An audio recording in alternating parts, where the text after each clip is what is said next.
My son told me to pack my bags and find my own apartment after I'd lived in what I thought was my home for 35 years. You're not on the deed anymore, Mom. Time to go. He smiled when he said it, like he was doing me a favor. I cried myself to sleep that night, but what I discovered the next morning, buried in his old paperwork, left him begging me not to destroy his entire life. Follow my story until the end and comment what country you're watching from so I can see how far this reaches. I never imagined that at 70 years old, my own flesh and blood would look me in the eye and tell me I was no longer welcome in the home where I'd spent more than half my life. But that's exactly what happened on a gray Tuesday morning in October, when my son Jasper arrived at my front door with his wife Celeste and a manila folder that would change everything. The house at 247 Maple Grove Lane in Willowbrook had been my sanctuary for 35 years. Every creaking floorboard, every paint chip on the windowsills, every bloom in the garden told the story of the life I'd built with my late husband, Theodore. We'd bought this modest ranch-style home in 1989 when Jasper was just 8 years old, scraping together every penny for the down payment while Theo worked double shifts at the textile mill and I cleaned offices at night. Those early years had been hard, but they'd been ours. I remembered the weekend Theo and I spent installing the kitchen cabinets ourselves, him holding the heavy oak doors while I struggled with the hinges, both of us laughing when we realized we'd hung on upside down. I remember teaching Jasper to ride his bike on the smooth concrete of our driveway, running alongside him as he wobbled and whooped with joy. I remembered the countless family dinners around our small dining table, the Christmas mornings when presents spilled out from under our modest tree, the quiet evenings when Theo and I would sit on our back porch watching the sunset paint the sky pink and gold. After Theo's sudden heart attack in 2019, the house had become both my greatest comfort and my deepest sorrow. Every room held his memory, but it also held the promise that I would never have to leave the place we'd loved together. The mortgage had been paid off since 2014. The house was ours, free and clear, a legacy I'd planned to pass down to Jasper when my time came. That Tuesday morning started like any other. I was in my small kitchen, the one with the yellow walls that Theo had painted the spring before he died, making my usual breakfast of oatmeal with fresh blueberries from the farmer's market. The October light streamed through the window above the sink, illuminating the mason jars where I kept my collection of smooth river stones that Jasper had given me over the years during our walks by Willowbrook Creek. The doorbell rang at exactly 9:15 a.m. I wasn't expecting anyone, but when I peered through the peephole, I saw Jasper's familiar face. My heart lifted with the same joy I'd felt every time he'd visited over the past 5 years, though those visits had become increasingly rare since his marriage to Celeste 3 years ago. "Jasper, honey," I exclaimed, opening the door wide. "What a wonderful surprise! I was just making breakfast. Are you hungry?" But something was different about my son that morning. At 41 years old, Jasper had grown into a handsome man with Theo's strong jawline and my own green eyes. But today, those eyes wouldn't meet mine. He wore an expensive charcoal suit that I didn't recognize and carried himself with the stiffness that made him seem like a stranger. Behind him stood Celeste, impeccably dressed as always in a cream-colored blazer and dark jeans that probably cost more than I spent on groceries in 2 months. Her blonde hair was swept back in a perfect chignon, and she wore the same subtle smile she'd perfected during family gatherings, pleasant on the surface, but somehow cold underneath. "Hi, Mom," Jasper said, his voice oddly formal. "We need to talk to you about something important. Can we come in?" "Of course, sweetheart. You never need to ask." I stepped aside, ushering them into the living room where I'd recently rearranged the furniture to make space for the new recliner Jasper had insisted on buying me for my birthday 6 months ago. The irony of that gift wasn't lost on me now. Celeste perched on the edge of my floral sofa like she was afraid of catching something, while Jasper remained standing, that manila folder clutched in his hands like a weapon he wasn't quite ready to use. "Can I get you some coffee? I just made a fresh pot," I offered, falling back on the hospitality that had been ingrained in me since childhood. "No, thank you, Mrs. Chen," Celeste said, using the formal address she'd insisted on since the day they got engaged, despite my repeated requests for her to call me Eleanor or even just Mom. "This won't take long." I settled into my favorite armchair, the one where I'd rock Jasper to sleep when he was a baby, and waited. The silence stretched between us, heavy with unspoken tension that made my stomach churn with anxiety. Finally, Jasper cleared his throat and looked directly at me for the first time since arriving. Mom, Celeste and I have been doing a lot of thinking about our future, about starting a family, building something together. My heart fluttered with hope. Are you telling me I'm going to be a grandmother? Not yet, Celeste interjected quickly, but we're planning for it, and that's what we need to discuss with you. Jasper sat down heavily in Theo's old chair, the leather recliner that still held the indentation of my husband's body, even after all these years. Seeing him there should have felt natural, like watching my son claim his rightful place in the family legacy. Instead, it felt like an invasion. The thing is, Mom, Jasper continued, his voice gaining strength as he spoke, Celeste and I have been looking at houses in our price range, and everything that would work for a growing family is either too expensive or too far from my office downtown. I nodded encouragingly. Jasper worked as a financial advisor at Meridian Wealth Management, a prestigious firm in the city center. He'd built a successful career there over the past decade, and I was proud of how far he'd come from the shy boy who used to hide behind my skirts when strangers visited. We've been thinking about this for months, Celeste added, and we keep coming back to the same conclusion. This house would be perfect for us. The location, the lot size, the potential for renovation and expansion. A chill ran down my spine. What exactly are you saying? Jasper opened the manila folder and pulled out a stack of official-looking documents. Mom, do you remember when Dad got sick in 2019? Those last few months were really hard on everyone, especially you. You were so overwhelmed with the hospital visits, the insurance paperwork, trying to manage his care. The memories rushed back in a painful wave. Theo's unexpected heart attack had turned our quiet life upside down overnight. 3 months of ICU visits, experimental treatments, and mounting medical bills that insurance only partially covered. I'd been so focused on saving my husband that I'd barely slept, barely eaten, barely functioned as a human being outside of his hospital room. I remember, I whispered. You were barely holding it together, Jasper continued, his voice gaining strength as he spoke. The medical bills were piling up, and you were terrified about losing the house to creditors. You kept saying you couldn't handle the paperwork, that you didn't understand all the legal stuff. That part was true. I'd never been good with financial documents or legal language. Theo had always handled those aspects of our life together, leaving me to focus on the household and my part-time job at the local library.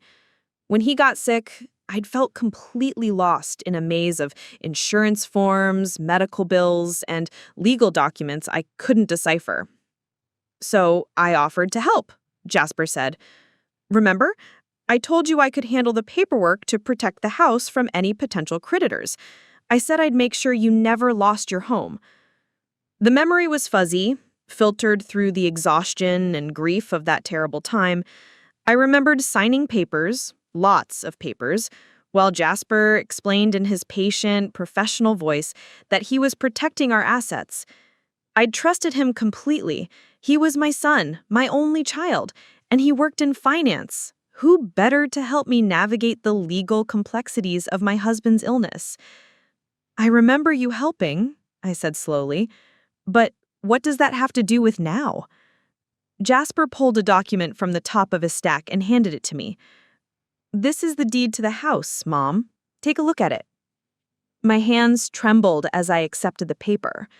The legal language was dense and confusing, full of whereas clauses and party designations that made my head spin. But one thing was crystal clear. My name was nowhere on the document. I don't understand, I said, reading it again more carefully. This says Jasper Chen is the sole owner of 247 Maple Grove Lane. That's right, Celeste said, her voice gentle but firm. When your husband was dying, you signed the house over to Jasper to protect it from medical creditors. It was the smart thing to do at the time. I stared at the document, my mind reeling. But this was supposed to be temporary. You said you were just protecting it for me. Jasper leaned forward, his expression sympathetic but unyielding. Mom, I know this is confusing, but the transfer was permanent. Legally, this house has been mine for 5 years now. You've been living here as my guest. The words hit me like a physical blow. Your guest? Look, we're not trying to be cruel here, Celeste said, reaching across to pat my hand in a gesture that felt more condescending than comforting. We understand how attached you are to this place, but Jasper and I are ready to start the next chapter of our lives, and we need a family home. This is my family home, I said, my voice rising despite my efforts to stay calm. Your father and I bought this house. We raised you here. We built our entire life here. I know, Jasper said, and I'm grateful for the childhood you and Dad gave me, but that chapter is over now. Dad's gone, and it's time for all of us to move forward. I looked around the living room, seeing it through new eyes. The family photos covering the mantelpieces, showing Jasper's progression from gap-toothed little boy to college graduate to wedding day. The Afghan I'd crocheted during Theo's long winter recovery from pneumonia in 2003. The bookshelf filled with volumes I'd collected over decades of working at the library. All of it suddenly felt fragile, temporary, like props in a play that was about to end. Where am I supposed to go? I asked, hating how small and lost my voice sounded. That's the exciting part, Celeste said with forced enthusiasm. We've been researching, and there are some wonderful senior living communities in the area, places specifically designed for people your age, with activities and healthcare support and built-in social networks. She pulled out a glossy brochure from her oversized purse and handed it to me. Golden Years Residence is just 20 minutes away. They have studio apartments and one-bedrooms, all very modern and low maintenance. No more worrying about yard work or home repairs or any of those stressful homeowner responsibilities. I stared at the brochure's cover photo of elderly people playing cards in what looked like a hotel lobby. These weren't their homes. They were holding cells disguised as retirement communities. Places where old people went to wait for death while their families got on with their real lives. I don't want to live in a retirement home, I said firmly. I want to live in my home. But it's not your home anymore, Mom, Jasper said, and there was an edge to his voice now, a hardness I'd never heard before. It's mine, and Celeste and I have decided we want to live here. The finality of his statement settled over the room like a suffocating blanket. This wasn't a discussion or a negotiation. It was an eviction notice delivered by my own son. How long do I have? I asked, the words scraping against my throat like broken glass. We thought 30 days would be fair. That should give you plenty of time to find a nice place and arrange for movers. 30 days. 30 days to dismantle 35 years of life? To pack up memories and decide what was worth keeping and what could be thrown away like garbage?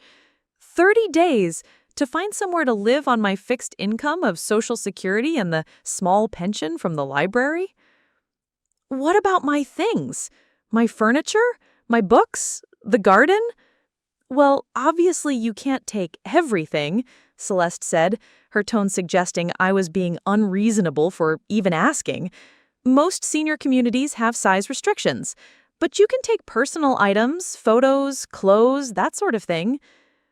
The furniture comes with the house. Jasper and I will probably want to redecorate anyway, update things to our taste. I thought about the dining table, where we'd eaten thousands of family meals, where I'd helped Jasper with his homework every night for 12 years. I thought about the bedroom set that Theo and I had saved for months to buy during our second year of marriage. I thought about the rocking chair in the nursery where I'd sung lullabies to my baby boy, where I dreamed of someday singing to his children. All of it would be thrown away or sold or painted over, erased as if our life here had never mattered at all. I need time to think about this, I said, standing up on shaking legs. Of course, Jasper said, rising as well. But Mom, I need you to understand that this isn't really a negotiation. The house is legally mine, and Celeste and I have already made our decision. I'm trying to handle this as kindly as possible, but the outcome isn't going to change. He set the stack of legal documents on my coffee table with a soft thud that seemed to echo through the room. These are copies of all the paperwork from 2019, including the deed transfer. You can have your own lawyer review them if you want, but I think you'll find everything is in order. Celeste stood and smoothed her perfect hair, already looking around the room with the calculating gaze of someone mentally redecorating. We'll check in with you next week to see how your apartment hunting is going. And Eleanor, please don't make this harder than it needs to be. We're all family here. They moved toward the door with the efficient purpose of people who'd accomplished an unpleasant but necessary task. At the threshold, Jasper paused and looked back at me with what might have been regret. Mom, I know this seems harsh right now, but you'll see that this is for the best. You'll be much happier in a place designed for your needs, without all the stress of maintaining a house. This house has never been stress. It's been joy. Jasper's expression flickered, but Celeste placed her hand on his arm and guided him out the door. I watched through the window as they walked to their sleek black sedan, talking quietly to each other with the satisfied air of people who'd just solved a problem. After they drove away, I stood alone in my living room. No, in Jasper's living room, surrounded by the artifacts of a life that apparently no longer belonged to me. The silence was deafening, broken only by the familiar tick of the grandfather clock that Theo's father had given us as a wedding present. I sank back into my chair and picked up the deed with trembling hands, reading it over and over until the words blurred together. Jasper Chen, sole owner. Jasper Chen, sole owner. How had I signed away everything without understanding what I was doing? The afternoon passed in a haze of disbelief and growing panic. I called my neighbor Mrs. Patterson, who'd lived next door for almost as long as I'd been here, but I couldn't bring myself to tell her what had happened. How do you explain that your own child has made you homeless? How do you admit that you've been so naive, so trusting, that you've lost everything to the person you loved most in the world? As the sun set, painting my kitchen in the same golden light I'd watched with Theo thousands of times before, I finally allowed myself to cry. Great, heaving sobs that came from somewhere deep in my chest, releasing years of suppressed grief, not just for my husband, but for the son I thought I'd raised, the man I thought he'd become.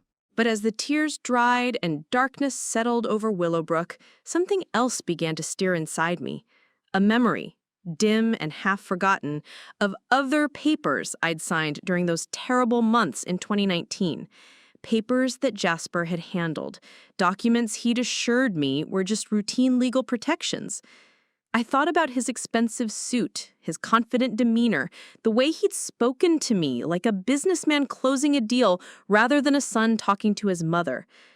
I thought about Celeste's calculating gaze as she'd surveyed my home like she was already planning where to put her own furniture.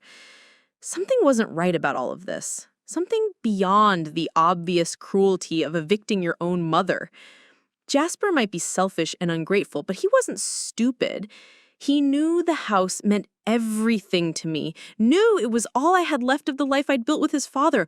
Why would he choose such a brutal way to get what he wanted unless he was hiding something? I stood up slowly, my joints protesting after hours of sitting in shock, and walked to the small desk in my bedroom where I kept my important papers. If Jasper thought he could steal my life's work and leave me with nothing, he had seriously underestimated the woman who'd raised him. Tomorrow, I would start digging. Tonight, I would plan. And before this was over, my son would learn that some lessons come with consequences that last a lifetime. The first 3 nights after Jasper's ultimatum, I barely slept.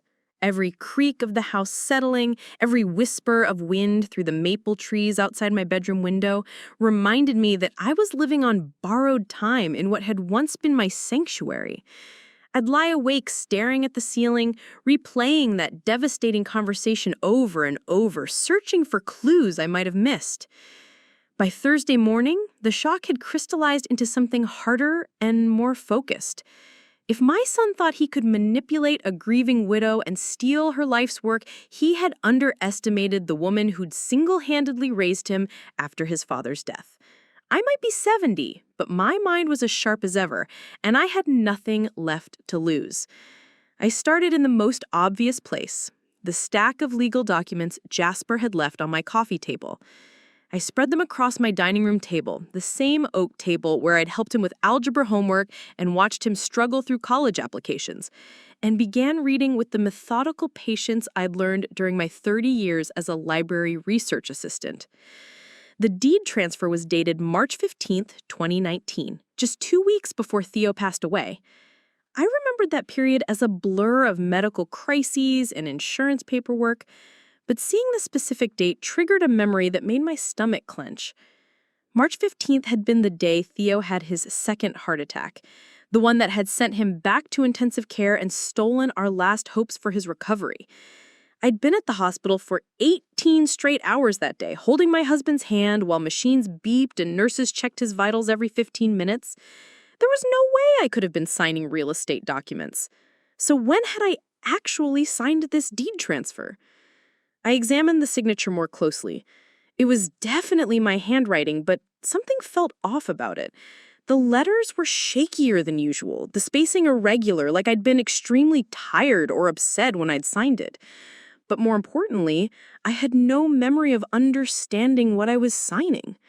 The notary stamp showed the document had been witnessed by someone named Rachel Morrison at Pinnacle Legal Services, a firm I'd never heard of.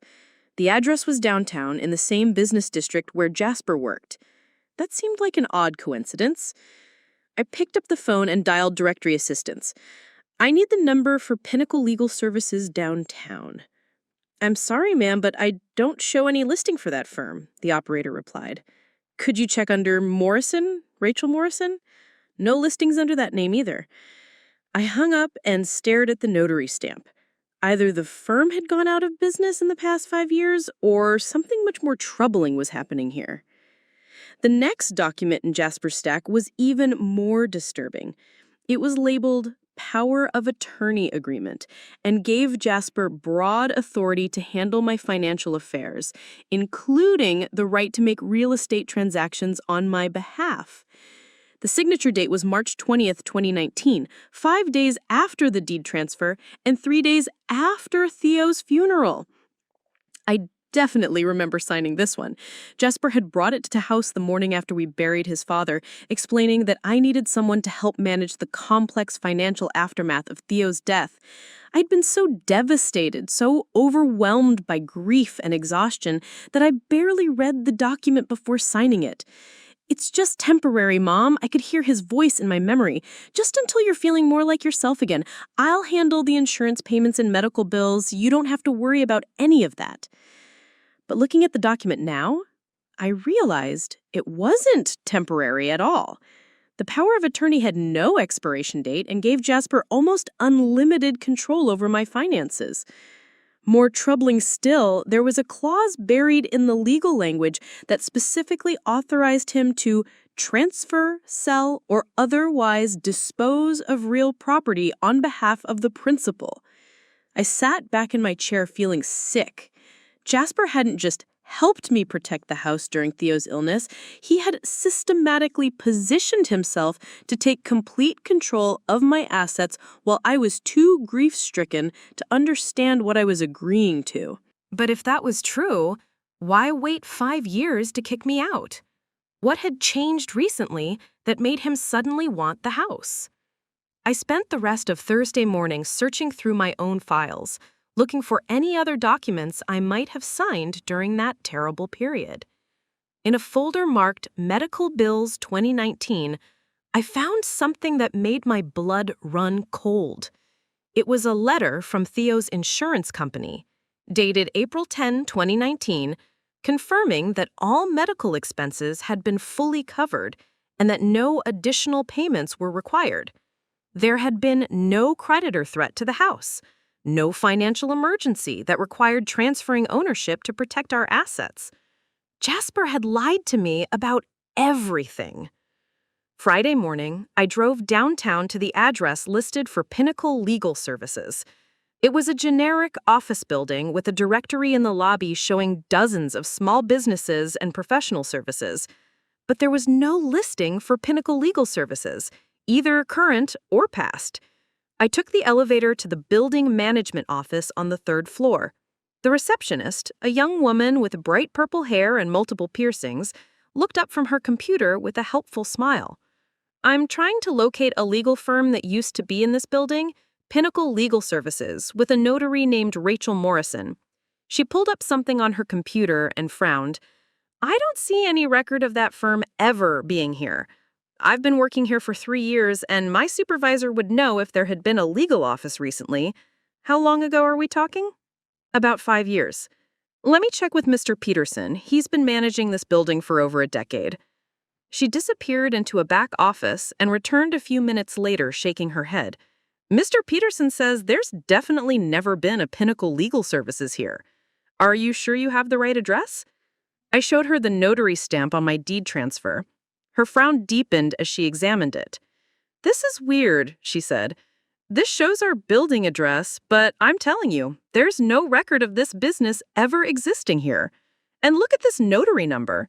It doesn't follow the standard format for this state." My suspicions were crystallizing into certainty. The deed transfer had been notarized by a fake notary at a non-existent legal firm, which meant the document itself might be fraudulent. I thanked the receptionist and drove straight to the county recorder's office, where property deeds are officially filed. The clerk, a middle-aged man with wire-rimmed glasses, looked up my address in the computer system. "Here we go.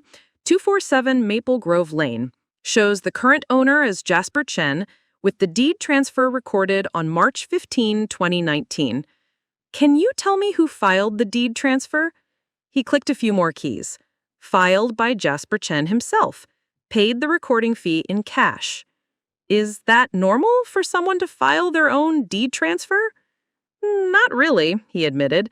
"Usually it's done by a lawyer or title company, and most people pay by check or credit card these days. Cash transactions are pretty unusual for something this significant." I asked for a copy of the filing paperwork, and what I saw made my heart race.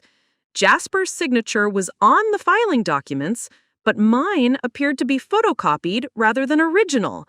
More damning still, the witness signature belonged to someone named Rachel Morrison, but the handwriting was identical to Jasper's.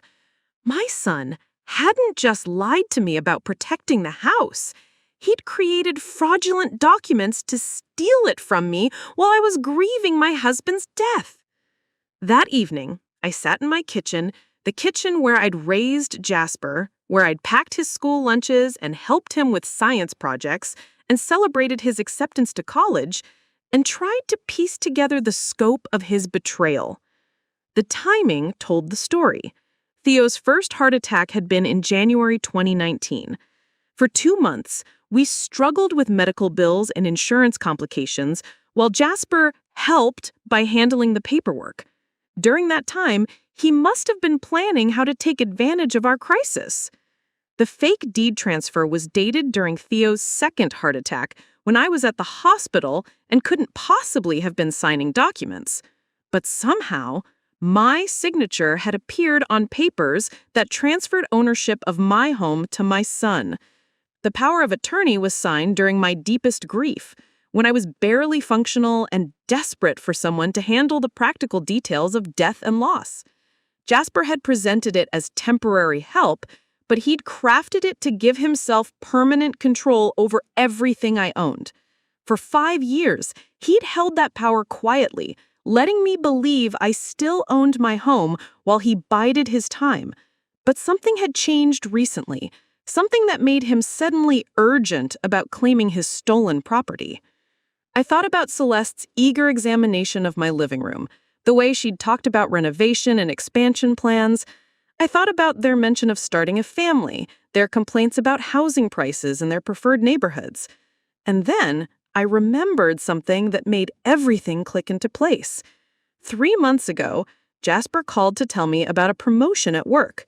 He'd been made a senior financial advisor, he'd said, with a substantial raise and bonus package. He'd been excited about finally having the financial security to start a family. But what if the promotion story was a lie? What if instead of getting a raise, Jasper was in financial trouble? What if he needed to sell my house to solve his own problems? I pulled out my laptop and searched for Meridian Wealth Management's website. Their staff directory showed Jasper's photo and title, Senior Financial Advisor. But when I clicked on the News and Updates section, I found something interesting. There was a press release from 6 months ago announcing that Meridian was under investigation by the State Securities Commission for irregularities in client account management.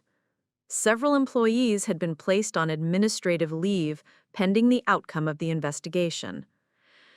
I searched for more information and found a local newspaper article from 4 months ago. Financial advisor suspended pending fraud investigation, read the headline. The article didn't name specific employees, but it mentioned that investigators were looking into unauthorized transfers from client accounts and falsified investment documents.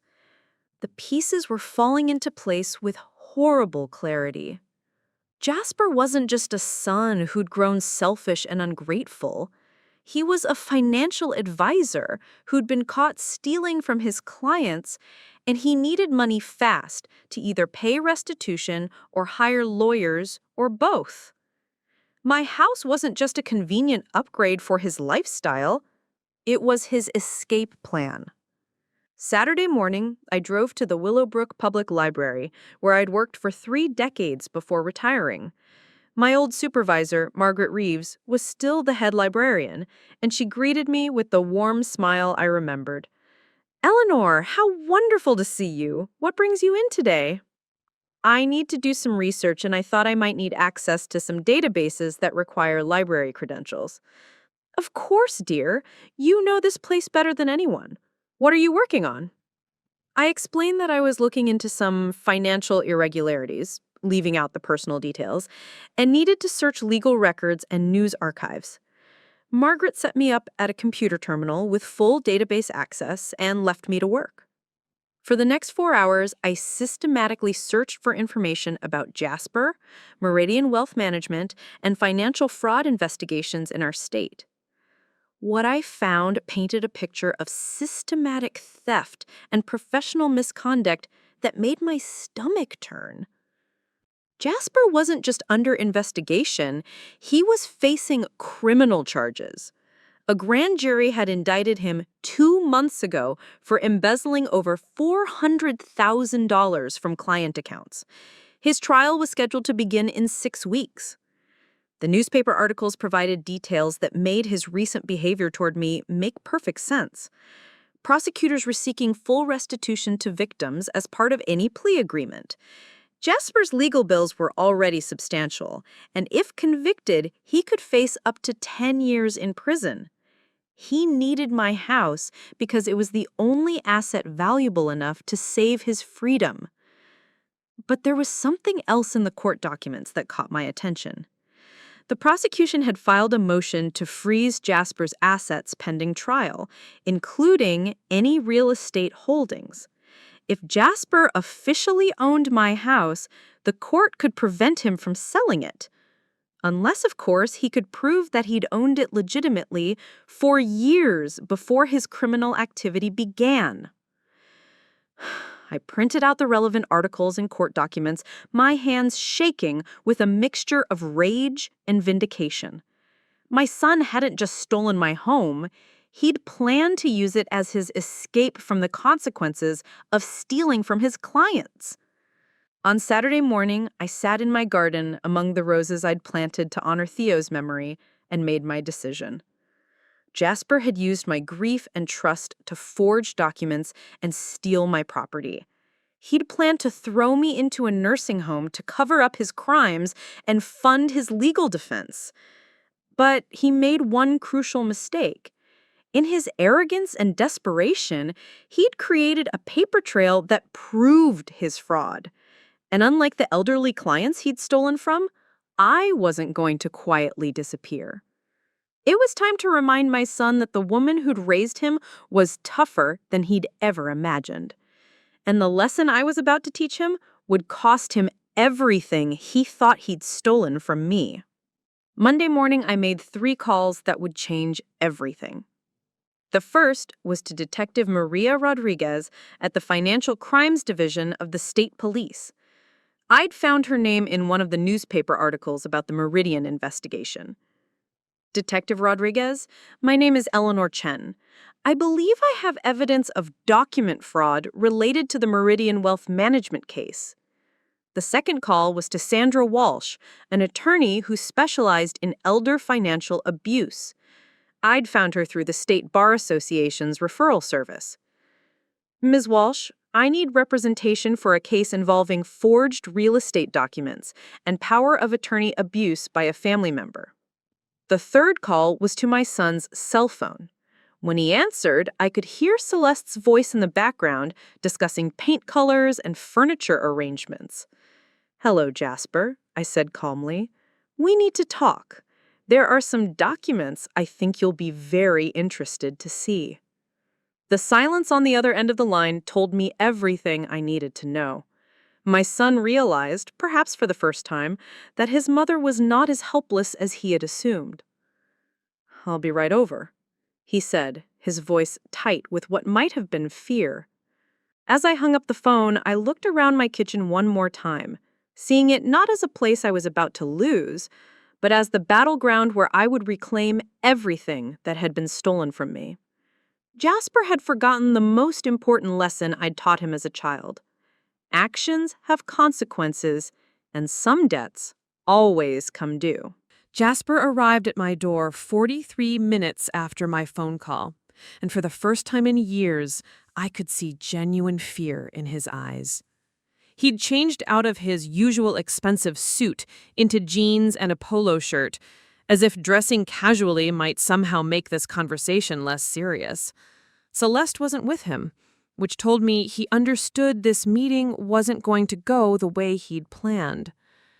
"Come in," I said simply, stepping aside to let him enter the home he'd stolen from me. He walked past me into the living room, his movements stiff and cautious, like a man entering a courtroom where he knew the verdict wouldn't be in his favor. I followed him, carrying the manila folder that now contained not just his fraudulent documents, but the evidence that would destroy him. "You said you had some documents to show me," he said, trying to maintain his confident tone, but failing miserably. "Sit down, Jasper." He hesitated, clearly wanting to remain standing to maintain some psychological advantage, but something in my voice made him comply. He perched on the edge of the sofa, ready to bolt if necessary. I settled into my chair across from him and opened the folder with deliberate calm. "Let's start with this," I said, pulling out the deed transfer. "You told me I signed this during your father's illness to protect the house from creditors." "That's right," he said, but his voice had lost its earlier certainty. "Interesting, because according to your father's insurance company, all medical bills were fully covered. There were no creditors threatening the house." I placed the insurance letter on the coffee table between us. "Care to explain why you lied about that?" Jasper glanced at the letter, and I watched his Adam's apple bob as he swallowed hard. "Maybe I misunderstood the insurance situation at the time. Everything was so chaotic." "And this," I interrupted, pulling out the notary verification I'd obtained from the county clerk. The deed was supposedly notarized by Rachel Morrison at Pinnacle Legal Services. But that company doesn't exist, Jasper. It never existed. His face went pale. "I don't know what you're talking about. I used whatever notary service you chose." "Stop." My voice cut through his lies like a blade. I wasn't at any notary service on March 15th, 2019. I was at the hospital holding your father's hand while he had his second heart attack. You know where I was because you were there too, remember? You left the ICU to handle some paperwork and you were gone for 3 hours. The silence stretched between us, heavy with the weight of his exposed deception. When he finally spoke, his voice was barely above a whisper. Mom, I can't explain. Can you? Can you explain how my signature appeared on a document I never signed? Can you explain why the witness signature belongs to someone who doesn't exist? Can you explain why you filed this deed transfer yourself and paid the recording fee in cash? I spread out the evidence systematically, each piece of paper a nail in the coffin of his lies. Bank records showing the insurance payments, county records showing his cash filing, computer printouts proving Pinnacle Legal Services was fictional. But here's what really interests me.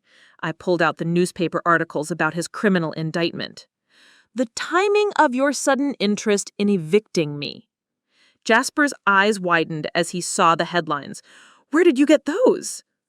Public records, son. Amazing what you can find when you know where to look. I set the articles down one by one. Embezzlement. Fraud. Theft from elderly clients. Trial starting in 6 weeks. Mom, this isn't what it looks like. Isn't it? You steal from your clients, get caught, and suddenly need to liquidate your assets to pay restitution and legal fees. But wait, the court might freeze your property. Unless, of course, you can prove you've owned it legitimately for years. I leaned forward, looking directly into his eyes. That's why you need me out, isn't it? You can't sell a house with the owner still living in it, especially when that owner might start asking uncomfortable questions about how you came to own it. Jasper's composure finally cracked completely. He buried his face in his hands and let out a shuddering breath. You don't understand the pressure I was under. The debts, the investigation, Celeste's expectations. So you decided to steal from your mother while she was grieving? It wasn't supposed to be stealing, he exploded, jumping to his feet. I thought Dad would recover. I thought I could fix everything before anyone noticed. The power of attorney was just supposed to help me manage things temporarily. And the forged deed transfer. I began to pacing the room like a caged animal. I needed collateral for a loan to cover the missing client funds, just temporarily, until I could replace the money. But the bank wanted clear title to the property. So you forged documents to steal my house for loan collateral. I was going to put it back. Once I fixed the client accounts, I would have transferred the house back to you. You never would have known. I stared at the stranger wearing my son's face, this man who could justify theft and fraud as temporary inconveniences. But you didn't fix the client accounts, did you? You just stole more money.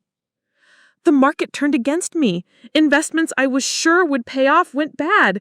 I kept thinking the next trade would make everything right, but he trailed off, slumping back onto the sofa. But it never did. And now you're facing prison time unless you can pay back almost $500,000. $437,826, plus interest and penalties. And you thought selling my house would save you. This house is worth at least $300,000.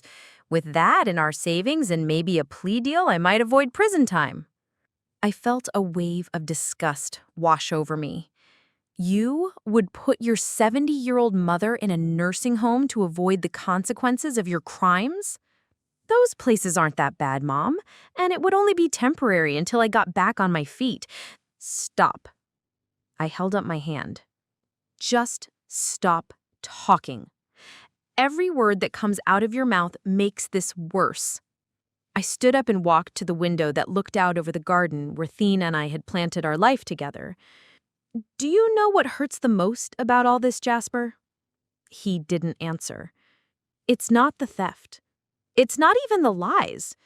It's the fact that you looked at your grieving mother and saw an opportunity instead of a person who needed comfort.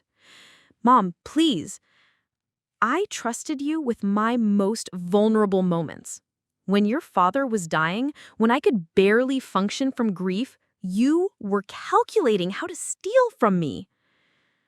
I turned back to face him, and for the first time since this nightmare began, I felt completely calm.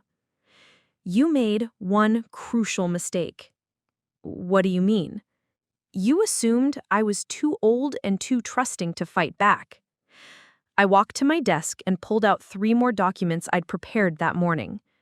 This is a complaint I'm filing with the district attorney's office, documenting your document fraud and elder abuse.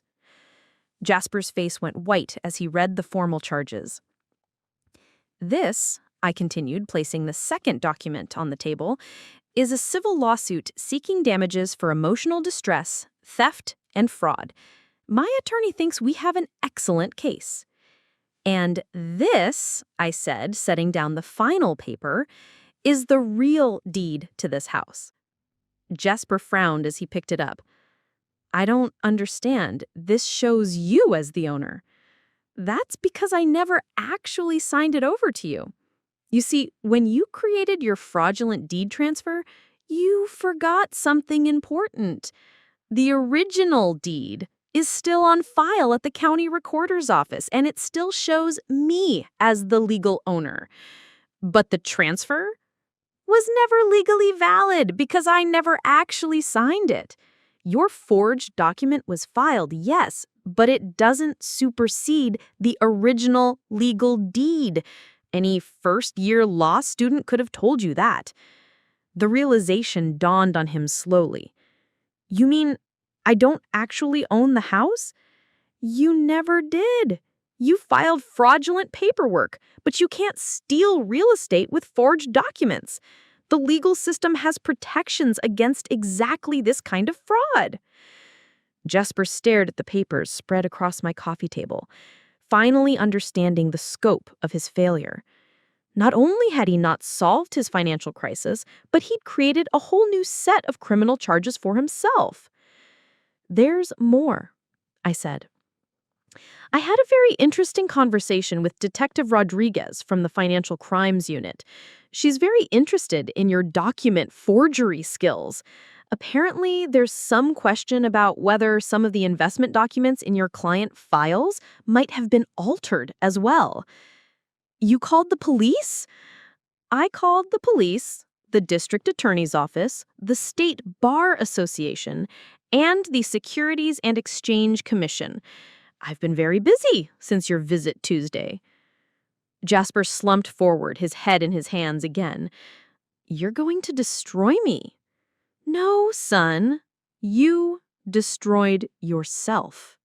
I'm just making sure everyone knows about it. Please, Mom, if you file those complaints, I will definitely go to prison. My life will be over. Your life should be over. You're a criminal who preys on elderly people. You stole from your clients, you stole from your mother, and you would have put me on the street to cover up your crimes. But I'm your son. The words hung in the air between us, and I felt something fundamental shift inside my chest. No, I said quietly. My son died the day he decided I was worth more to him as a victim than as a mother. I walked to the front door and opened it. You have exactly 5 minutes to get out of my house before I call the police to have you arrested for trespassing. Mom, please, we can work something out. 4 minutes and 30 seconds. Jasper stood up on shaking legs and moved toward the door, but paused at the threshold. What about Celeste? She doesn't know anything about this. She married me thinking I was successful, legitimate. Then she's about to get a very educational introduction to the man she actually married. You can't let this destroy my marriage, too. I looked at this pathetic man who had once been my baby boy, my pride and joy, my hope for the future. Jasper, your marriage is the least of your problems. You're facing federal fraud charges, state elder abuse charges, and civil liability that will bankrupt you for the rest of your life. There has to be something I can do, some way to fix this. There was. 5 years ago, you could have been honest about your financial problems and asked for help. 3 years ago, you could have confessed and tried to make restitution. Even last week, you could have told me the truth instead of trying to evict me. And now? Now you get to face the consequences of your choices. He stepped out on the porch, then turned back one last time. I never meant for it to go this far. Yes, you did. Every step of the way you chose to lie, to steal, to manipulate. This is exactly where your choices were always leading. I closed the door and turned the deadbolt, finally understanding what freedom felt like. For 5 years, I'd been living in my own home as an unwitting prisoner of my son's lies. I'd been manipulated, controlled, and set up for ultimate betrayal by the person I trusted most in the world. But I wasn't the helpless elderly woman Jasper had thought he was stealing from. I was Eleanor Chen, widow of Theodore Chen, mother of no one who mattered anymore, and I still had the strength to fight for what was mine. I walked back to my kitchen and poured myself a cup of coffee, sitting down at the table where I'd raised a son who'd grown up to become a stranger. The afternoon sunlight streamed through my windows, illuminating the evidence of his crimes scattered across my table. Tomorrow, those documents would be filed with the appropriate authorities. Detective Rodriguez was expecting me at 9 a.m. to give my formal statement. My attorney had scheduled depositions for the civil case to begin next week. The State Securities Commission wanted to interview me about Jasper's document forgery techniques. My son's life as a free man was essentially over, and I had been the one to end it. But as I sat in my kitchen in my house, surrounded by my memories and my husband's love, I felt something I hadn't experienced since Theo's death: peace. Jasper had gambled everything on the assumption that his elderly mother would be too weak, too trusting, or too afraid to fight back. He'd learned, too late, that the woman who'd raised him alone and built a life from nothing was tougher than he'd ever imagined. The phone rang, interrupting my thoughts. The caller ID showed Celeste's number. I answered on the fourth ring. "Hello, Celeste?" "Eleanor, Jasper just came home in a complete panic. He's saying something about fraud charges and losing the house and you calling the police. What's going on?" I took a sip of my coffee and smiled. "I think your husband has some explaining to do. He's not making any sense. He keeps saying you have evidence and that his life is over. Evidence of what? Ask him about the $437,000 he stole from his clients. Ask him about the forged deed he used to steal my house. Ask him about the fraudulent power of attorney he tricked me into signing while I was grieving my husband." There was a long silence on the other end of the line. "Celeste, are you there?" "Is this true?" she whispered. "Every word. Your husband is a criminal who's been using me as his escape plan, but that plan just fell apart." Another silence, longer this time. "What happens now?" "Now you get to decide if you want to be married to a felon." I hung up the phone and returned to my coffee. In a few hours, the reality of Jasper's situation would fully sink in for both of them. The expensive lifestyle, the ambitious plans, the dreams of starting a family, all of it had been built on stolen money and forged documents. But that was their problem now. I had my own life to rebuild, my own future to plan. At 70 years old, I was finally free to live it on my own terms. The house settled around me with its familiar evening sounds, welcoming me home to a place that truly belonged to me again. Tomorrow would bring lawyers and police statements and the formal destruction of my son's life. But tonight, I was simply Eleanor Chen, sitting in her own kitchen, drinking coffee in the home she'd fought to keep. And for the first time in 5 years, I was completely and blissfully alone. The week following my confrontation with Jasper moved with the relentless momentum of an avalanche.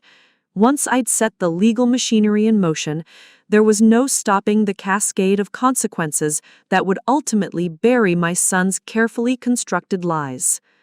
Tuesday morning at 9 a.m. sharp, I sat across from Detective Maria Rodriguez in the Stark interview room at the state police headquarters. She was a compact woman in her 40s, with intelligent dark eyes and the kind of focused intensity that told me she'd seen every type of financial criminal imaginable. "Mrs. Chen, thank you for coming in. I understand you have information relevant to our ongoing investigation of Jasper Chen and the Meridian Wealth Management case. I have evidence that my son committed document fraud and elder abuse against me, and I believe these crimes are directly connected to his theft from your other victims." Over the next 2 hours, I methodically walked Detective Rodriguez through everything I discovered. The forged deed transfer with its fictional notary, the manipulative power of attorney obtained during my deepest grief, the insurance documents proving there had been no creditor threat, the county records showing Jasper's suspicious cash payment for filing fraudulent paperwork. "This pattern of document manipulation is extremely valuable to our case," Detective Rodriguez said, studying copies of the evidence. "We've suspected that Jasper Chen was altering investment documents to hide his theft from clients, but we haven't been able to prove his methods. This shows us his exact techniques." There's something else, I said, pulling out the final piece of evidence I had been saving.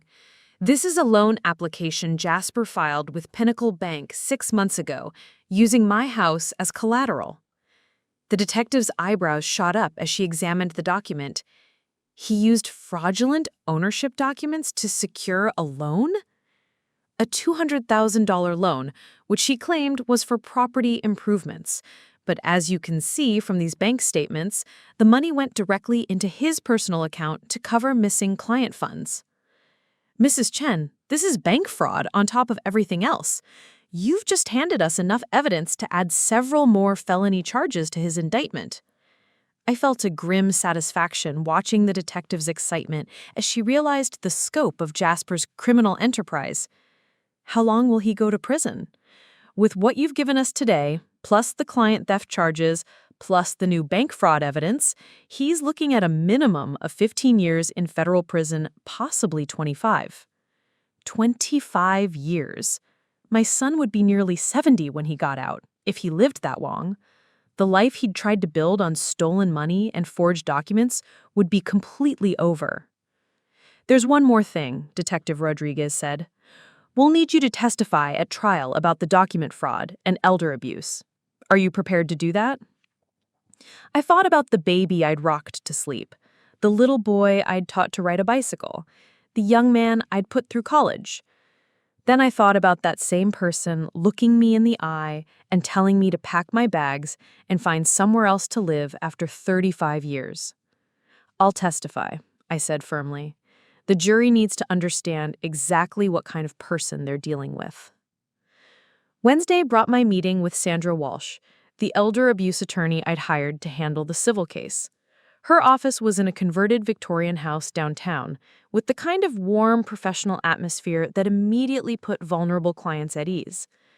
"Mrs. Chen," she said, reviewing my file, "I've rarely seen a case with such clear-cut evidence of financial elder abuse. The documentation you've provided is remarkably thorough. I spent 30 years as a library research assistant. I know how to find information and organize evidence." Ms. Walsh smiled. "It shows. Now let's talk about what we're seeking in the civil lawsuit. Obviously, we want compensation for your emotional distress and the costs of defending your property rights, but there's also the matter of punitive damages. What does that mean? Punitive damages are designed to punish the defendant and deter similar conduct. Given the calculated nature of your son's crimes and the fact that he specifically targeted you during your most vulnerable period, we could seek substantial punitive damages. She pulled out a calculator and began working through numbers. Your house is worth approximately $300,000. The emotional distress of being threatened with homelessness by your own child, the costs of investigating his fraud, legal fees, punitive damages for elder abuse. We're looking at a potential settlement or judgment of at least $500,000. But Jasper doesn't have that kind of money. Not currently, but he'll be required to pay it regardless, even if it takes the rest of his life. His wages will be garnished, any assets he acquires will be seized, any inheritance or windfall will go to satisfy the judgment. Essentially, he'll be working for you for the foreseeable future. The irony was perfect.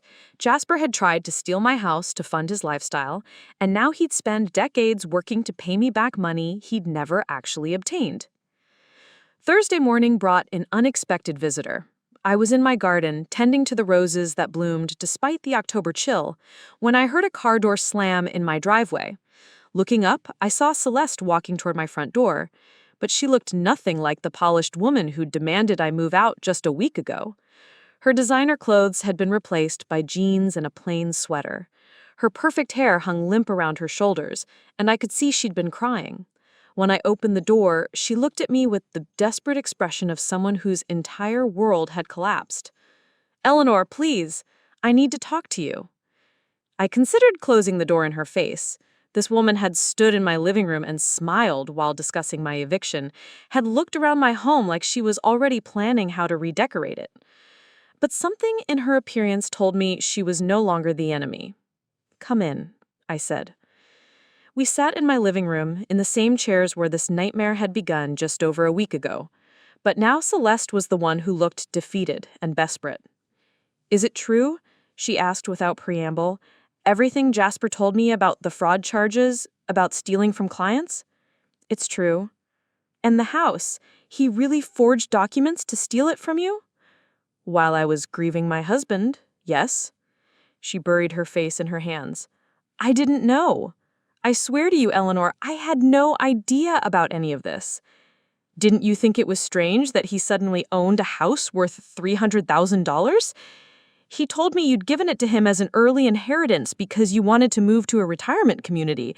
He said you were having trouble maintaining it and were grateful for his help." I studied her carefully, looking for signs of deception, but saw nothing but genuine devastation. "You really believed that?" The money for your condo came from my retirement savings. Jasper told me you were having trouble qualifying for a mortgage and asked if I could help. Celeste's face went even paler. He said that money came from a bonus at work. The scope of Jasper's lies was becoming clear.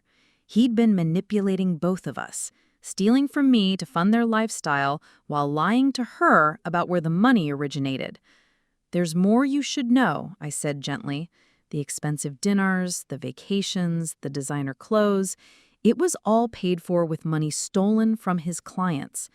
The trip to Europe last month? Stolen money. The new furniture, the lease on his BMW? Stolen money. Celeste began crying again, soft sobs that shook her shoulders. Our entire marriage has been built on stolen money. Everything I thought we'd achieved together was just theft. What are you going to do?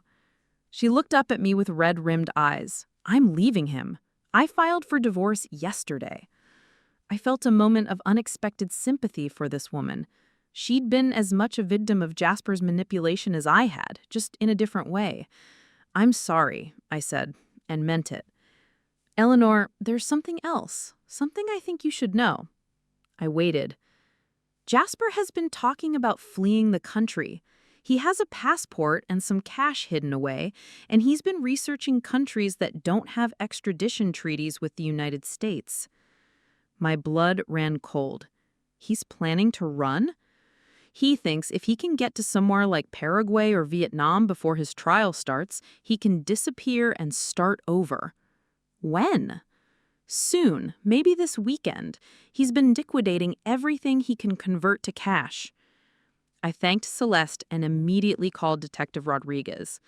Within an hour, law enforcement had placed Jasper under surveillance, and by Friday morning, they had arrested him at the airport with a one-way ticket to Paraguay and $40,000 in cash. The arrest made the local news. "Financial advisor arrested attempting to flee country," read the headline.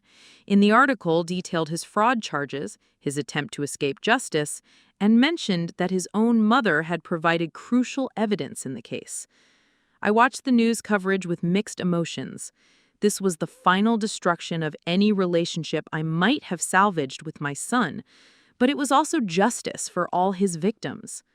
Saturday brought an unexpected phone call from a woman named Patricia Vance, one of Jasper's elderly clients whose life savings he'd stolen. "Mrs. Chen, I saw the news about your son's arrest. I wanted to thank you for coming forward." "Mrs. Vance, I'm so sorry for what he did to you. Don't apologize for his crimes, but I need you to know that your courage in exposing him has given hope for all of us victims. We thought we'd never see justice." Over the next hour, Patricia told me about the devastating impact of Jasper's theft, how he convinced her to move her late husband's life insurance money into high-yield investments that had never existed, how she'd been forced to sell her home and move in with her daughter, how she'd felt stupid and ashamed for trusting someone who'd seemed so professional and caring. "When I heard that he tried to steal from his own mother," she said, "I realized that none of us could have seen through his manipulation. If he'd lie to and steal from the woman who raised him, how could strangers have known to be suspicious?" After hanging up, I realized something important. My decision to fight back wasn't just about reclaiming my own property. It was about justice for all of Jasper's victims, people like Patricia who'd been too ashamed or intimidated to challenge a financial professional who'd stolen their dreams. Sunday evening, I received one final call related to this nightmare. It was from the county jail, and the automated system informed me that Jasper Chen was requesting to speak with me. I accepted the charges. "Mom?" His voice sounded small and broken, nothing like the confident man who'd told me to pack my bags just 10 days ago. "What do you want, Jasper?" "I'm sorry. I know you probably don't believe me, but I'm genuinely sorry for everything I did to you." "Are you sorry you did it, or sorry you got caught?" There was a long pause. "Both, I guess, but mostly sorry I hurt you. You didn't deserve any of this." "No, I didn't. I know you testified to the grand jury. I know you're the reason they have enough evidence to convict me. I told the truth about what you did to me. I understand, and I understand why you can't forgive me." I listened to my son's breathing through the phone line, remembering all the late-night calls when he was in college, scared about exams or worried about his future. This felt like the final conversation we'd ever have as mother and son. "Jasper, I need you to understand something. I didn't destroy your life. You destroyed your life. Every choice you made, from the first dollar you stole to the moment you tried to evict me, led you exactly where you are now. I know. I hope prison gives you time to think about the person you became and the people you hurt. Not just me, but Mrs. Vance and all your other victims who trusted you with their life savings. Will you ever be able to forgive me?" I thought about that question for a long time. I don't know. Maybe someday. But right now, I need to focus on rebuilding my life and finding peace. I understand. Goodbye, Jasper. Goodbye, Mom. I hung up the phone and walked to my kitchen window, looking out at the garden where Theo and I had spent so many happy evenings. The October sunset painted the sky in shades of gold and pink, and I felt something I hadn't experienced since this nightmare began: hope. My son would spend the next 20 years in federal prison. His life as I'd known it was over. But my life was just beginning again. I had my home, my dignity, and the satisfaction of knowing that justice had been served not just for me, but for all his victims. Tomorrow would bring new challenges and new opportunities. But tonight, I was simply Eleanor Chen, sitting in her own kitchen, in her own house, free from manipulation and lies for the first time in 5 years. At 70 years old, I was finally ready to live the rest of my life on my own terms. 6 months after Jasper's sentencing, I stood in my garden watching the first spring blooms emerge from the soil that Theo and I had lovingly tended for decades.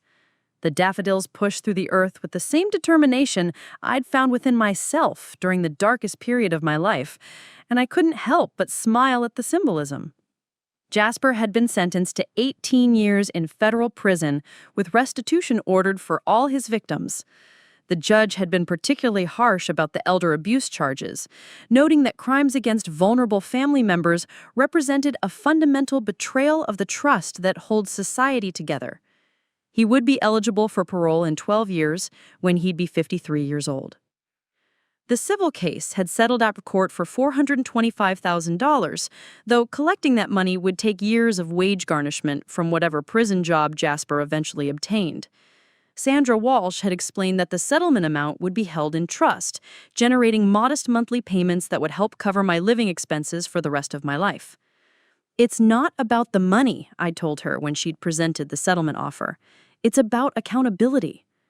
"I understand," she had replied, "but this money represents justice too. Every dollar he pays back is an acknowledgement of what he took from you." The house had been professionally appraised as part of the legal proceedings, confirming its value at $310,000.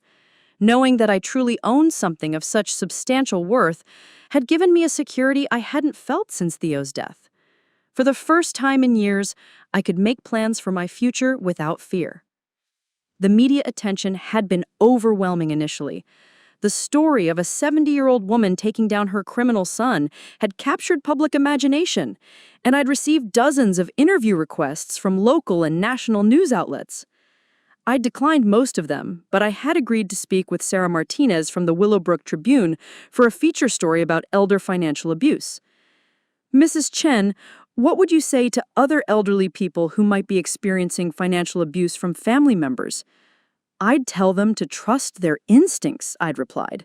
"If something feels wrong, it probably is. And I'd tell them they're stronger than they think. Age doesn't make us helpless unless we choose to be helpless."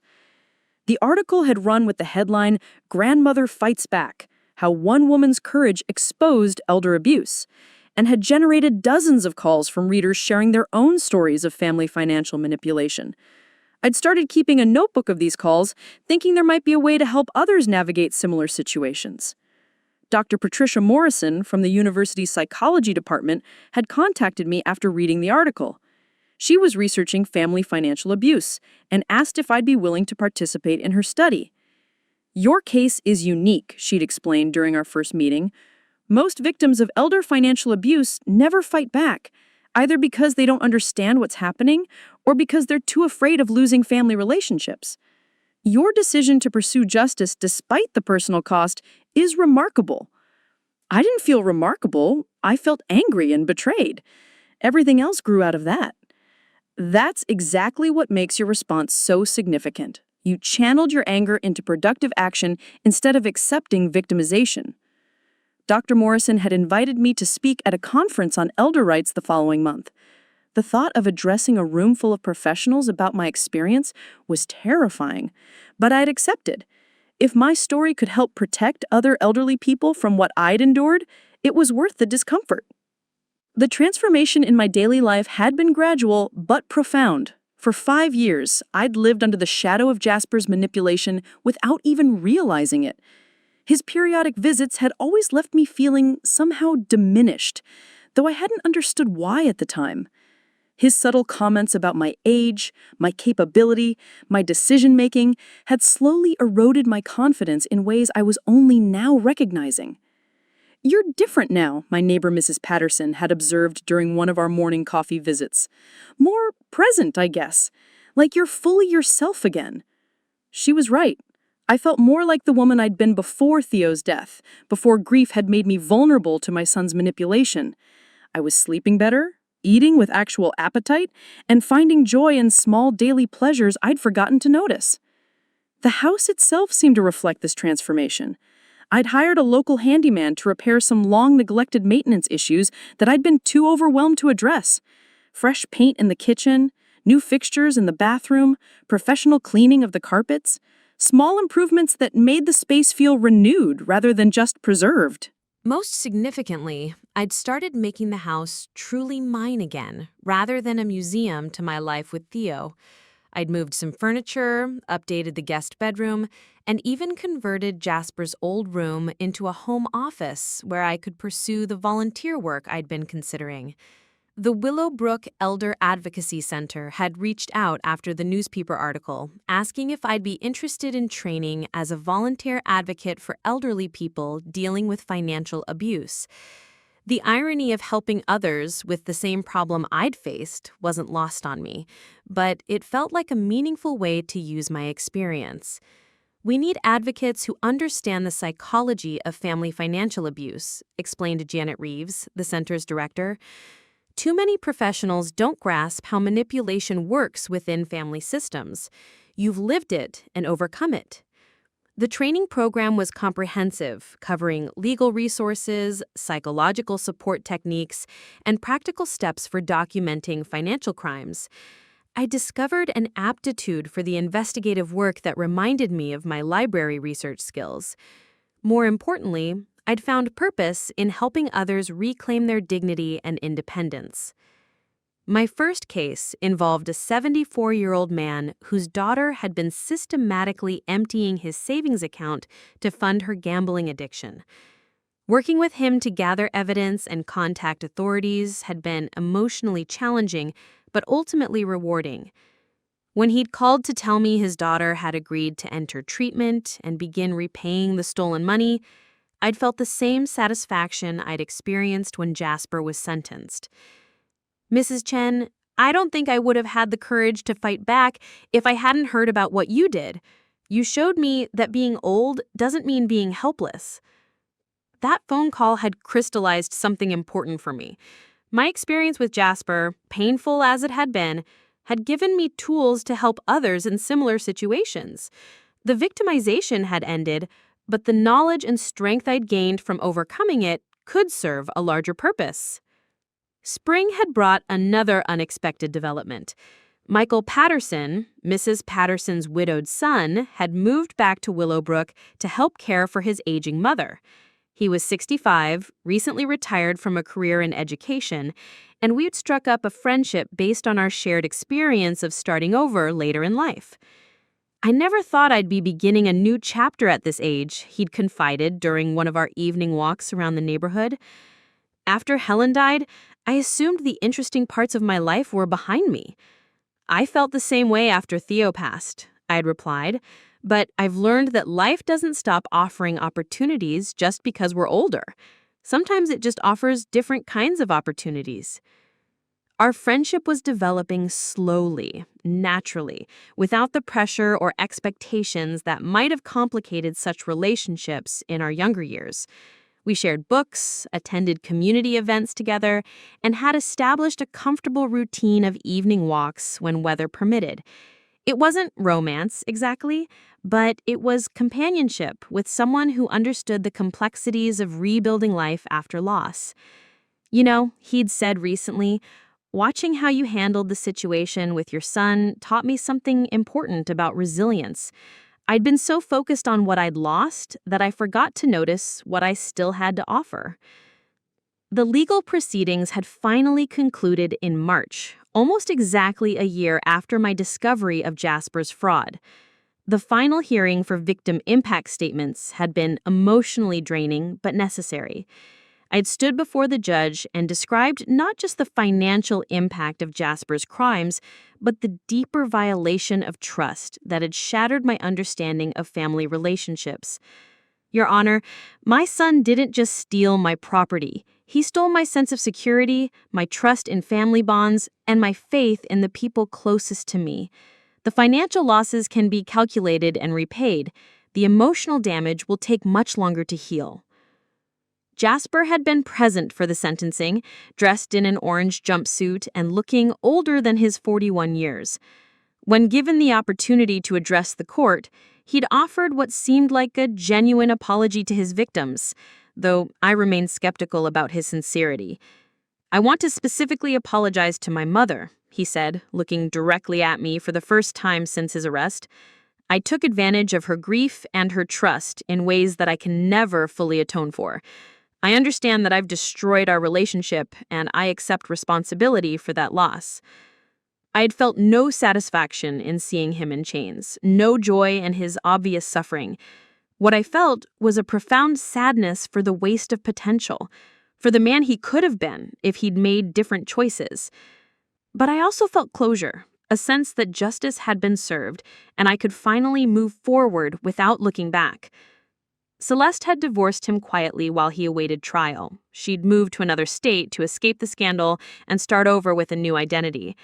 I'd received one letter from her, apologizing again for her role in the attempted eviction and expressing gratitude that I'd exposed Jasper's crimes before she had become more deeply complicit in them. She had written, "I realized that if he could lie to and steal from his own mother, our entire marriage was built on deception. Thank you for saving me from a lifetime of unknowingly benefiting from criminal activity." The other victims in Jasper's case had formed an informal support group, meeting monthly to share updates on the restitution process and provide emotional support for each other. Patricia Vance had become a particular friend, and we often reflected on how our shared experience had led to unexpected friendships.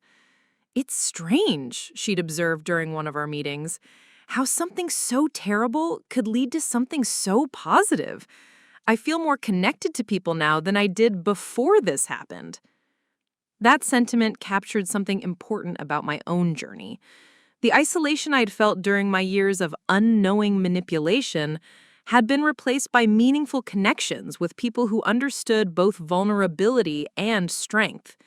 The advocacy work had introduced me to a community of people committed to protecting elder rights. My friendship with Michael had shown me that companionship was still possible at this stage of life. Most importantly, I'd rediscovered my own agency and capability. For too long, I'd seen myself as someone things happened to, rather than someone who could make things happen. The process of investigating Jasper's crimes, building a legal case, and testifying against him had reminded me that I possessed intelligence, determination, and courage that didn't diminish with age. The financial security provided by the house and the settlement payments had given me freedom to pursue interests I'd set aside during my working years. I'd enrolled in an online course about elder law, thinking the knowledge might enhance my advocacy work. I'd also begun writing a detailed account of my experience, thinking it might someday become a resource for other families dealing with financial abuse. The Advocacy Center had grown significantly since I'd begun volunteering there. We'd handled over 40 cases in the past 6 months, recovering nearly $2 million in stolen assets and helping dozens of elderly victims reclaim their independence. My role had evolved from simple volunteer to lead trainer for new advocates, sharing techniques for building trust with victims and methodically documenting financial crimes. "Eleanor," Janet Reeves had said during my recent performance review, "your impact here has been extraordinary. You've helped transform how we approach these cases." I just do what needed to be done for me. Listen without judgment, believe their story, and help them find their own strength. The conference presentation had led to additional speaking opportunities across 3 states. I'd addressed police departments, social workers, bank employees, and family attorneys about recognizing and responding to elder financial abuse. Each time I told my story, audience members would approach me afterward with their own experiences or questions about helping vulnerable relatives. A particularly memorable presentation had been to a group of financial advisors in the state capitol. Standing before 200 professionals in the same industry that had employed my son, I'd felt a mixture of nervousness and determination. "Ladies and gentlemen," I'd begun, I'm here to talk about what happens when financial advisors become predators instead of protectors. I'm here because my son was one of those predators, and I was one of his victims. The room had been completely silent as I detailed Jasper's methodology, the red flags that other professionals should watch for, and the devastating impact of financial elder abuse on families. During the question period, several advisors had shared their own experiences with colleagues who'd crossed ethical lines. Mrs. Chen, one young woman had asked, how do we rebuild client trust when cases like your son's make headlines?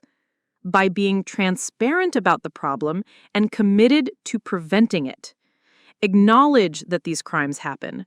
Train your staff to recognize warning signs and create systems that protect vulnerable clients. Trust isn't restored by pretending bad actors don't exist. It's restored by proving you're actively working to stop them. That presentation had led to consulting opportunities with financial firms wanting to improve their elder protection protocols. The income was modest but meaningful, and the work felt like a direct way to prevent other families from experiencing what I endured. Writing had become another unexpected source of purpose and healing. What had started as a simple documentation of my experience had evolved into a comprehensive guide for elder abuse survivors. I'd interviewed dozens of other victims, researched legal resources, and compiled practical advice for everything from documenting suspicious transactions to rebuilding trust after family betrayal. A Mother's Guide to Fighting Back, Surviving Elder Financial Abuse was now in final editing with a small publisher specializing in advocacy resources. The advance wasn't substantial, but seeing my story transformed into a resource that could help others had been deeply satisfying. Michael had been an invaluable supporter throughout the writing process, offering feedback on chapters and encouragement during moments of doubt. Our friendship had deepened into something that felt like partnership, though we'd never formally defined the relationship. You know, he'd said recently while reviewing a particularly difficult chapter about confronting family members, reading this makes me realize how much courage it took to do what you did. I'm not sure I would have been that brave. You would have been. When the alternative is losing everything you've worked for, you find strength you didn't know you had. Our evening walks had become a cherished routine, providing space for conversations that ranged from practical matters like home maintenance to deeper reflections on loss, resilience, and the unexpected gifts that could emerge from surviving betrayal.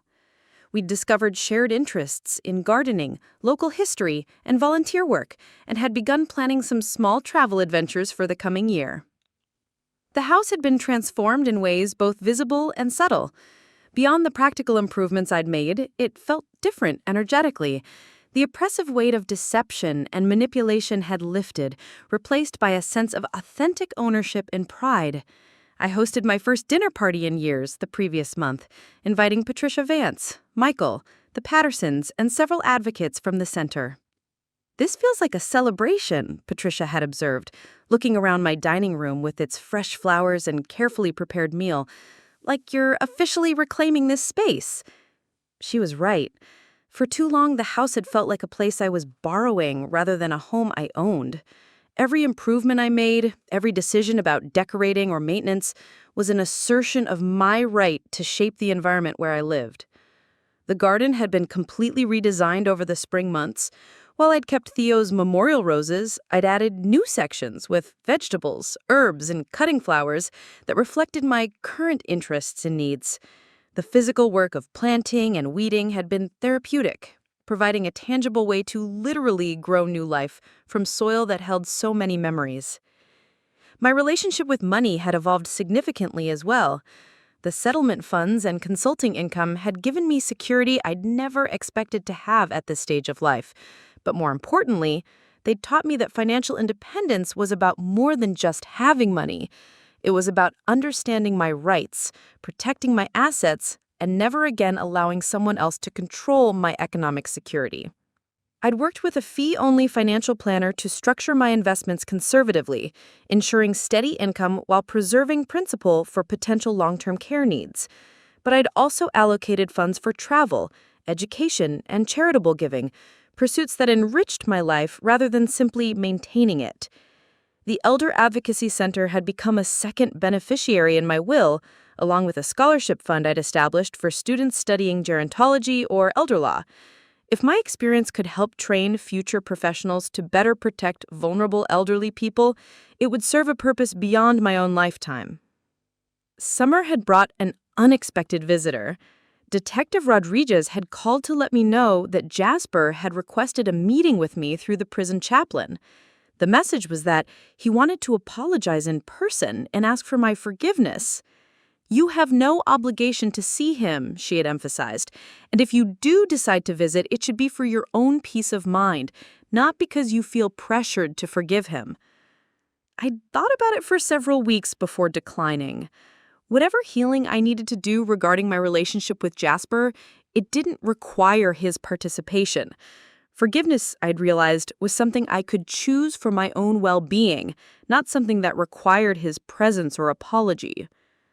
"I wish him well," I'd told the chaplain when I'd called to decline the visit. "I hope prison gives him time to reflect on the harm he caused and the person he wants to become. But my healing journey doesn't include him anymore." That decision had felt liberating in an unexpected way. For months, I'd wondered if I was being too harsh, if a loving mother should find a way to maintain some connection with her child despite his crimes. Choosing to prioritize my own well-being over his emotional needs had been a final step in reclaiming my independence. The autumn months had brought new challenges and opportunities.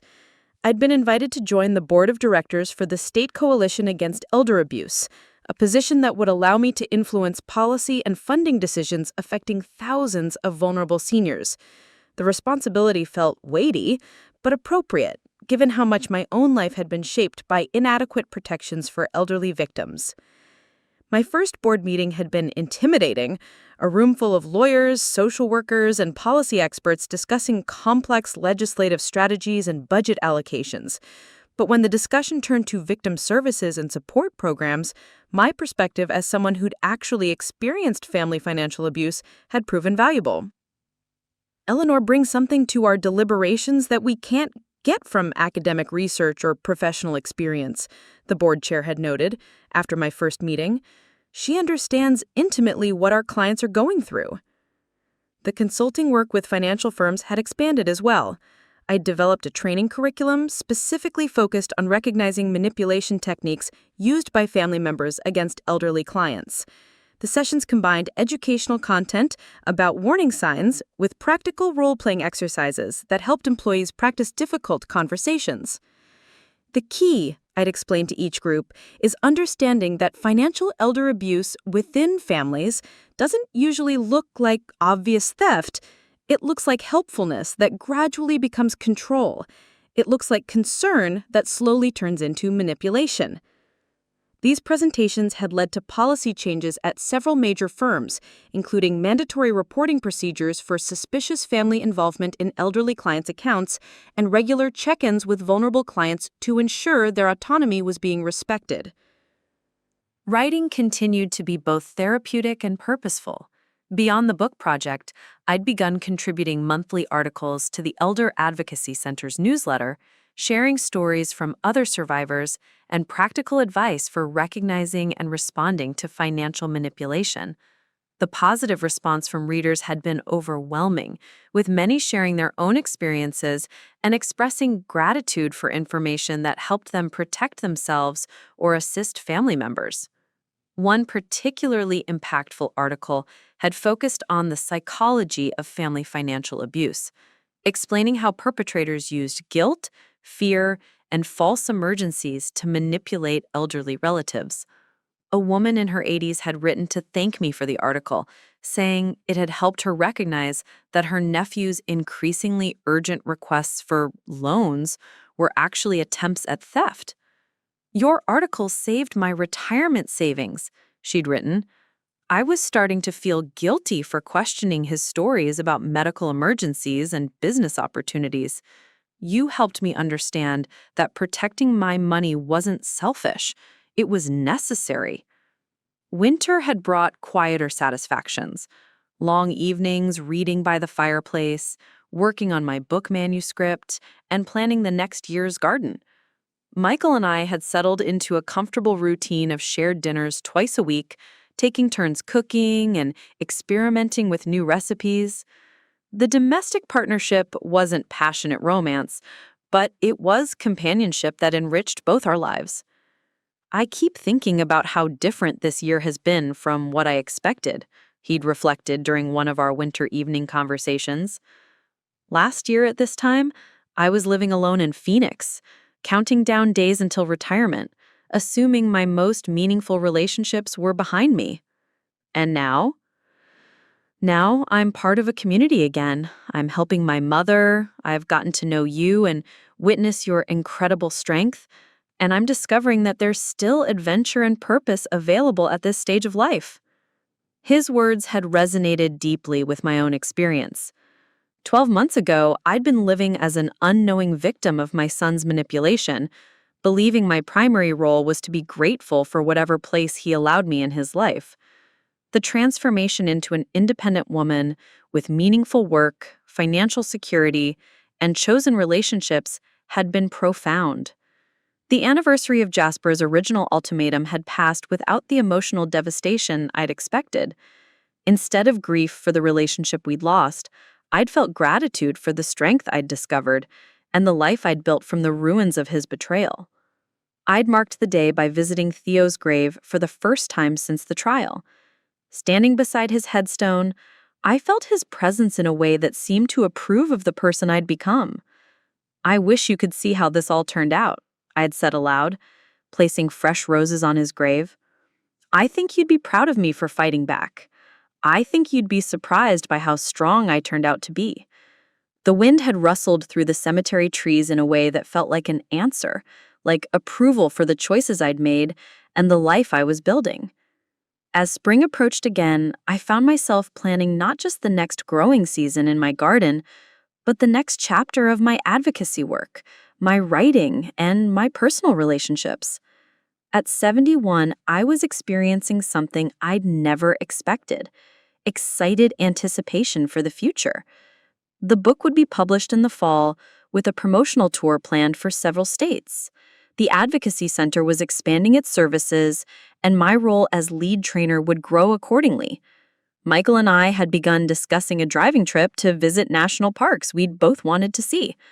The house needed some updates that would make it more accessible as I aged, projects I was planning with enthusiasm rather than dread. Most importantly, I'd learned that resilience wasn't just about surviving difficult experiences, it was about transforming them into sources of strength and purpose.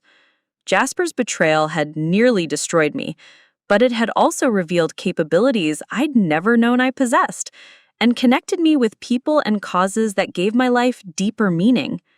On a warm evening in late spring, I sat on my back porch watching the sunset paint the sky in shades of gold and pink. The garden was thriving under my renewed attention, and the house behind me felt truly like home again. In the distance, I could hear children playing in the neighborhood park, where I'd once pushed Jasper on swings and taught him to navigate monkey bars. The sound didn't fill me with sadness anymore. Instead, it reminded me that life continues, that new generations grow up and face their own challenges and choices. Some, like Jasper, would make devastating mistakes that hurt the people who loved them most. Others would find ways to build meaningful lives based on honesty and compassion.